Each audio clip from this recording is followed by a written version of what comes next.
तो hello guys, आप सबका स्वागत है फैंटास्टिक स्टॉक मार्केट में। तो अगर आप लोगों ने हमारा पहला पार्ट नहीं देखा है सिंथेटिक फ्यूचर का, तो सबसे पहले वो देख लीजिए। अब ये पार्ट 2 है। अब ये पार्ट 2 में मैं आपको लाइव दिखाऊंगा कि सिंथेटिक फ्यूचर कैसे वर्क करता है, ठीक है, और वो मार्केट पर कैसा इम्पैक्ट डालता है। अब क्या है कि ये जो मैं आपको लाइव दिखाऊंगा, ये मैं टेलीग्राम के थ्रू दिखाऊंगा। टेलीग्राम के थ्रू बिल्कुल लाइव मार्केट नहीं दिखा पाऊंगा मैं, क्योंकि आप जानते हैं बिल्कुल परफेक्ट सिनेरियो मार्केट में रेयर ही बनते हैं, और जब वो बने तो ज़रूरी नहीं है कि हम उस टाइम वीडियो ही रिकॉर्ड कर रहे हैं। मगर ये मैंने टेलीग्राम में जब सिंथेटिक फ्यूचर डिस्काउंट में आया था तो मैंने स्क्रीनशॉट के साथ आपको समझाया था, तो बस उसे ही मैं वीडियो के थ्रू अब आपको समझाने की कोशिश करूँगा, ठीक है। क्योंकि वो एक बहुत अच्छा दिन था, बैंक निफ्टी में था। क्या है कि कुछ लोगों का कमेंट आया मुझे कि बैंक निफ्टी में थोड़ा हमें कन्फ्यूजन है कि बैंक निफ्टी में सिंथेटिक फ्यूचर कैसे वर्क करता है, कैसा इम्पैक्ट होता है। तो इसलिए मैंने बैंक निफ्टी का आपको एग्जांपल बता रहा हूँ मैं।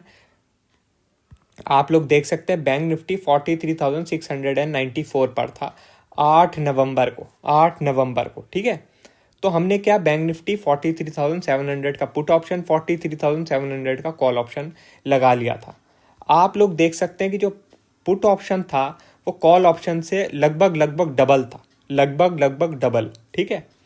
तो इससे हमें क्या पता लग जाता है कि जो सिंथेटिक फ्यूचर था वो डिस्काउंट में था, डिस्काउंट में, ठीक है। क्योंकि 43,700 पे बैंक निफ्टी ट्रेड कर रहा है, तो पुट ऑप्शन क्यों ज़्यादा है, पुट ऑप्शन की वैल्यू क्यों ज़्यादा है, कॉल ऑप्शन की वैल्यू थोड़ी कम क्यों है?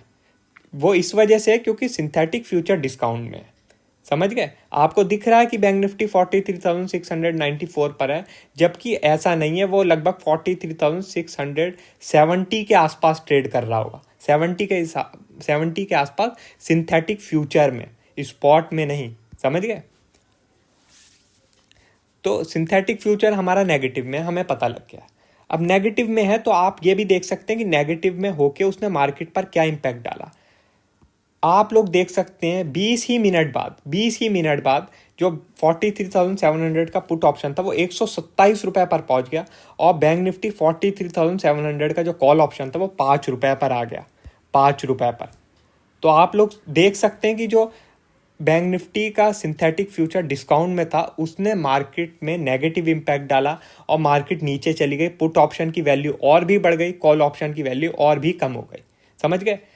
तो आप लोग ऐसे स्पाइक्स का फ़ायदा उठा सकते हैं अगर सिंथेटिक फ्यूचर डिस्काउंट में या प्रीमियम में। प्रीमियम में होता है तो ऊपर की तरफ स्पाइक आने के काफ़ी चांस रहते हैं, और डिस्काउंट में होता है तो नीचे की तरफ स्पाइक आने के काफ़ी चांस रह सकते हैं, ठीक है। तो आप ये चीज़ समझ के इस चीज़ का फ़ायदा उठा सकते हैं। समझ गए? अगर आप जैसे समझ लो पुट साइड फंसे हुए हो, पुट साइड में आप फंसे हुए हो क्योंकि कोई स्पाइक आ गई है, लेकिन आपने देखा सिंथेटिक फ्यूचर डिस्काउंट में, तो आपको जल्दी निकलने की ज़रूरत नहीं है जब तक कि मार्केट एक लेवल के ऊपर सस्टेन ना करे। वो हो सकता है फेक मूव हो, क्योंकि सिंथेटिक फ्यूचर डिस्काउंट में। और वही चीज़ सेम है अगर सिंथेटिक फ्यूचर प्रीमियम में और मार्केट गिरी है, तो आपको जल्दबाजी करने की ज़रूरत नहीं है कि पुट ऑप्शन से एग्जिट कर लो, मतलब कॉल ऑप्शन से एग्जिट कर लो। आप देखो, वेट करो। अगर समझ लो नीचे सस्टेन करने लगती है तभी अपने कॉल ऑप्शन को काटो, वरना मत काटो। क्योंकि आप देख रहे हैं कि सिंथेटिक फ्यूचर तो पॉजिटिव है, पॉजिटिव है इसका मतलब ऊपर जाना चाहिए मार्केट को, तो हो सकता है फेक मूव हो। समझ गए? तो ये फेक मूव आप पकड़ सकते हैं इस चीज़ की मदद से, और सही डायरेक्शन में ट्रेड कर सकते हैं। और आपको एक चीज़ बता देता हूँ कि सिंथेटिक फ्यूचर आपने समझ तो लिया है, लेकिन इसमें भी प्रॉफिट बुक जल्दी करना ज़रूरी होता है, क्योंकि एक्सपायरी के दिन ये चीज़ बनती है ज़्यादातर। और एक्सपायरी के दिन आप लोग जानते हैं कि मार्केट में मोमेंटम आता है तो ऑप्शन भागते हैं, लेकिन मोमेंटम जैसे ही रुकता है वैसे ही ऑप्शन के दाम भी ख़त्म हो जाते हैं। इसलिए इस चीज़ में भी प्रॉफिट बुक करना ज़रूरी है, टाइमली। उसका आप लोग ध्यान रखना और अच्छे से और समझने की से कोशिश करना। बाकी कुछ नहीं समझ में आता है तो टेलीग्राम पे ही पूछ सकते हैं, ठीक है। बाकी मैं आप लोगों से जो है आईडी तो शेयर करता ही रहता हूँ टेलीग्राम की, तो वहाँ पर मैसेज करके पूछ सकते हैं, कोई दिक्कत नहीं है, ठीक है। तो और कोई अपडेट होगी हम आपको टेलीग्राम में बता देंगे। वीडियो अच्छी लगी हो तो लाइक कर देना, और चैनल पर नए हो तो सब्सक्राइब कर देना। आज के लिए बस इतना ही। Thank you.